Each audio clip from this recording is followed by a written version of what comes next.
Buenas tardes, compañeros, espero todos se encuentren muy bien. El motivo por el cual estoy grabando la presentación que me corresponde a mí es porque aquí en mi casa el internet es demasiado malo y pese a eso tengo también un computadorcito que es relativamente viejito. Entonces quise curarme en salud y grabar mejor la exposición, montarla en YouTube y ya luego el profe nos comparte el link ahorita en la clase de Teams para que la podamos ver. Bueno, compañeros, yo les voy a hablar acerca de del siguiente contaminante atmosférico, que es el ozono. Entonces, como nosotros podemos ver en la imagen, aquí tenemos el planeta que está cubierto por una capa, que es la que conocemos capa de ozono, y nos muestra también 3 átomos de oxígeno, que son los que forman el ozono. Entonces, el ozono es un alótropo del oxígeno, que como dije anteriormente, está formado por 3 átomos de oxígeno. La estructura de Lewis que se acepta para el ozono es la que se ve en la imagen, donde 2 átomos de oxígeno están unidos por un doble enlace y a su vez estos dos están unidos por un enlace simple con otro átomo de oxígeno. Al tener este enlace doble y al ser el oxígeno un elemento tan electronegativo, hace que la molécula de ozono sea muy reactiva. Es por eso que el ozono a estos niveles de altitud bajos es tan perjudicial para el ambiente. Entonces la palabra ozono proviene de un vocablo griego que se pronunciaba como ozein, que significa que tiene olor, y esto se debe a que las personas que descubrieron el ozono o los científicos que daban con el ozono lo hacían era porque hacían pasar corrientes eléctricas por aire y cuando sucedía esto se desprendía un olor muy particular, que ya luego pues a medida que fueron avanzando y realizando más estudios descubrieron que era una sustancia nueva y le acuñaron pues ese término de ozono. Esta sustancia se encuentra en estado gaseoso, es un oxidante muy fuerte, tiene un fuerte olor metálico picante y forma la conocida capa de ozono. El ozono, compañeros, es por decirlo así, es como un arma de doble filo. El ozono por una parte nos protege de radiaciones electromagnéticas muy energéticas y por otra parte también es un perjuicio para la salud a altitudes muy bajas. Entonces cuando el ozono está en la estratosfera es bien porque nos protege de la radiación ultravioleta que viene del sol, porque la refleja gran parte de la radiación y evita que ese tipo de radiación llegue pues hasta nosotros como seres y empiece a generarnos alteraciones a nivel molecular. El ozono troposférico, por otro lado, ese es dañino. Ese ozono troposférico, al ser tan reactivo, reacciona con las capas lipídicas de algunas de nuestras células y empieza a generar pues unas reacciones. Más que todo eso se da con el tejido tisular, cuando por ejemplo uno lo inhala, que genera quemaduras o pues alteraciones entre todo el tracto respiratorio, y eso es debido a la alta reactividad del ozono. Entonces, muchachos, aquí vemos en esta imagen cómo se distribuye el ozono al nivel de la atmósfera. Entonces vemos que la cantidad principal, o sea, el ozono se encuentra entre los primeros 70 kilómetros de la atmósfera, pero cerca del 90% del ozono se encuentra entre los 16 y los 50 kilómetros. Vemos aquí en esta gráfica la distribución de ozono a nivel atmosférico, depende pues con la altura en uno de sus ejes y la cantidad en el otro.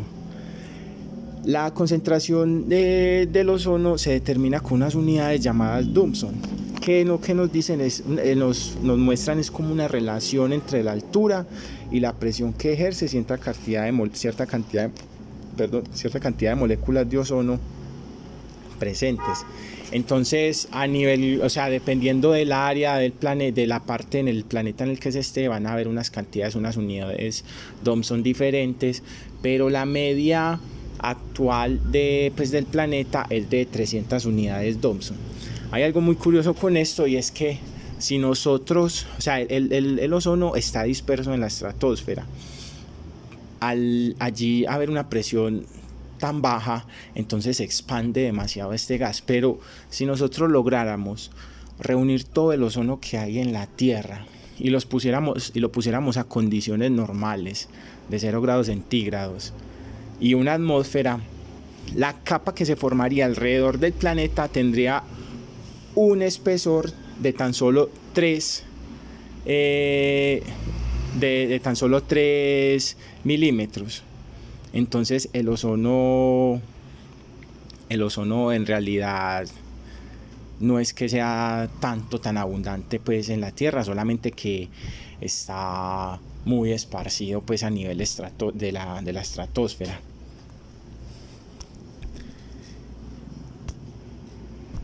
Ahora bien, entonces, como les planteaba anteriormente, el ozono tiene pues esa naturaleza ambivalente, que es buena y es mala. Entonces el malo, el ozono troposférico, es el que se encarga de hacer, es el perjudicial para la salud. Entonces el ozono troposférico se encuentra entre los primeros 10 metros de altura. Es el principal contaminante fotoquímico, debido a que este contaminante se genera por acción del calor y la luz del sol. Ahorita más adelante veremos una gráfica en la que nos muestran cómo es el comportamiento de la concentración de ozono en un día común y corriente aquí en Medellín, y vamos a observar en qué horas es que se genera mayor cantidad de ozono a nivel troposférico. Entonces el ozono causa daños a la salud porque genera irritación en el tracto respiratorio, tos, asma, jadeo. Y a nivel de las plantas, se encarga de quemar las hojas. Y reduce también la eficiencia o la productividad de los cultivos, y también daña artículos de uso doméstico como son el caucho, el nylon, los plásticos. Y otra cosa que está muy asociada al ozono es que corroe metales por su alta reactividad. La formación del ozono troposférico se genera cuando el dióxido de nitrógeno interacciona con los COV o los compuestos orgánicos volátiles. Estos, a su vez, acompañados con radiación electromagnética de alta energía como luz ultravioleta y calor, empiezan a generar el ozono. Aquí vemos la ecuación de que es hidrocarburos, la quema de hidrocarburos. Por eso cuando uno quema hidrocarburos es que se generan los COV, interaccionan con el NO2 y la luz solar, y se genera el ozono. Nosotros, la manera en la que se mide el ozono, para medir el ozono el ozono de la estratosfera, se utilizan globos meteorológicos. Entonces estos globos se dejan, se inflan con un gas menos denso que el aire para que pueda flotar. Se les pone un artefacto que eso es a un dispositivo que se encarga de ir haciendo lecturas del aire y va enviando esa información, y ya los científicos que estudian esto se van dando cuenta cuál es la cantidad de ozono presente en ciertos niveles de la atmósfera. Y para determinar el ozono troposférico, el malo, el antagonista, utilizamos estaciones de monitoreo que utilizan tecnología LIDAR, que eso es un haz de luz que se dispare de acuerdo a la densidad del aire que hay en la muestra. Nos puede decir la cantidad de ozono que hay presente. De igual manera, estos son métodos de medición que ya son más específicos, y ahondar en ellos no es como el objetivo de la exposición. Pero estas estaciones de monitoreo existen, tenemos aquí en el Valle de Aburrá, y nos van diciendo cuáles son las concentraciones o niveles de ozono que hay en el día a día. Esta es una imagen que yo tomé de del día 23 de agosto. Aquí vemos las estaciones de monitoreo que se encargan de medir el ozono en el Valle del Aburrá. Aquí tenemos desde Barbosa hasta Caldas y vemos que todas están en color verde porque pues es aceptable la cantidad de ozono que se produce a nivel del Valle de Aburrá comparado con lo que está establecido del nivel máximo. Aquí también tenemos una imagen de la normatividad que nos indica cuánto o qué cantidad de ozono ya empieza a ser perjudicial y que ya cuando los gobiernos o las alcaldías o los municipios tienen que empezar a tomar medidas para contrarrestar estas emisiones. Entonces vemos que los niveles máximos permisibles de este contaminante son de 100 microgramos por metro cúbico. Vemos también aquí en la tabla número 4 cuando el ozono empieza a ser ya pues como una especie de amenaza o cuando cuando se deben de tomar medidas para entrar en alerta, en prevención, en emergencia.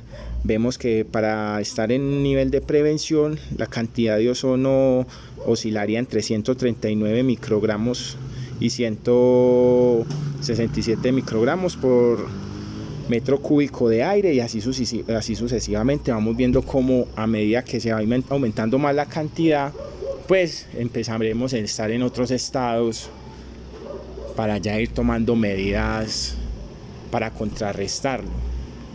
¿Y cómo lo podemos contrarrestar? Evitando la quema de combustibles fósiles, porque es que ahí es donde se genera la mayor cantidad de los precursores, porque el ozono es un contaminante secundario, porque proviene de dos que lo forman, que son los COB y los NOx o NO2. Entonces, si evitamos la quema de este tipo de combustibles, evitaremos una generación de ozono que sea perjudicial para la población. Y bueno, compañeros, hasta ahí va la exposición mía.